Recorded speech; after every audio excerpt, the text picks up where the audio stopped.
video clear tu te che bai vek ule ka video te min lo clear saka min lo subscribe sak thrin tur le min lo like sak fu tu den kan som chewa tin min lo share sak fu tu den kan som bok chewa ni video dang dang kan lo ron ti chuak don chowa chung te ilo en du ne chuan bell button kha han click la ola khan ilo da don dia tun kan video a chuan photo background siam blur da na kha kan soi do na ni hemiatan hin application kan mamol pakhat kan mamol e do na chu play store atangin kan download ang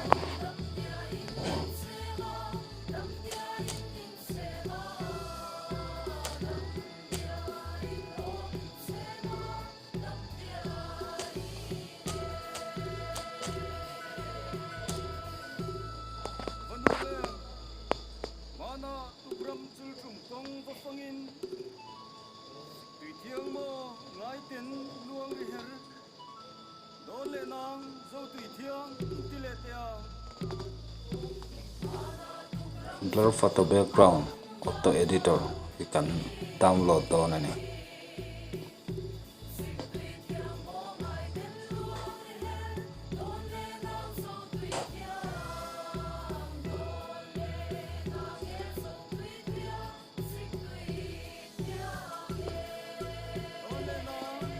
nên download mấy cả download số trep à kan install rồi ta kan open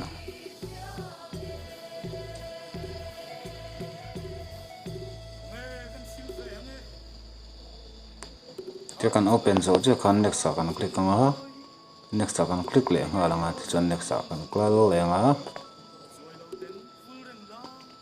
thì lâu lòng về gì mà ya thì kan he la ya no ya plus ate hian kan zuk kalang zuk click nga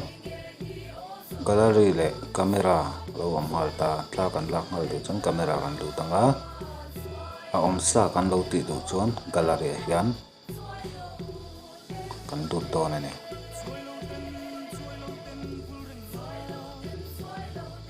heng te hi alo ni ta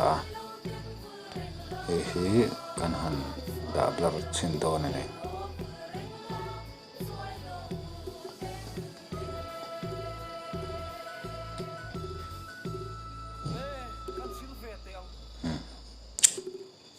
hiền nông làm cái được to cần đạp lâu đòn ta này nghe được thì thì shit rồi rong xin cần nung ở tiếp tục khăn thì lại một cần lần tiêu đủ lâu xong đậu tiếp tục là ôm thẻ khẳng chứ để hành tiêu là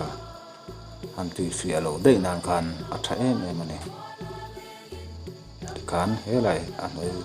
đừng làm kiểu gì ra để hiện cần dục lịch cả má kan background akan kalanga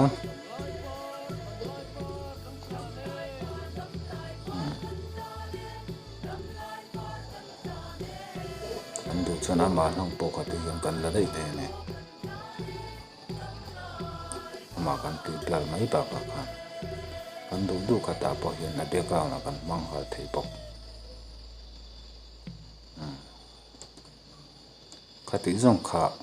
photo background ti blur dan le a background han change khal dana tuna ta na kan soi thei chu ni a akina kan la ton soi le zelanga heng lo te po hi thel dang dang kan lo ron ti don chu ni video clear tu te chunga kaloma lo subscribe sak vel tu den kan som chu ni kalome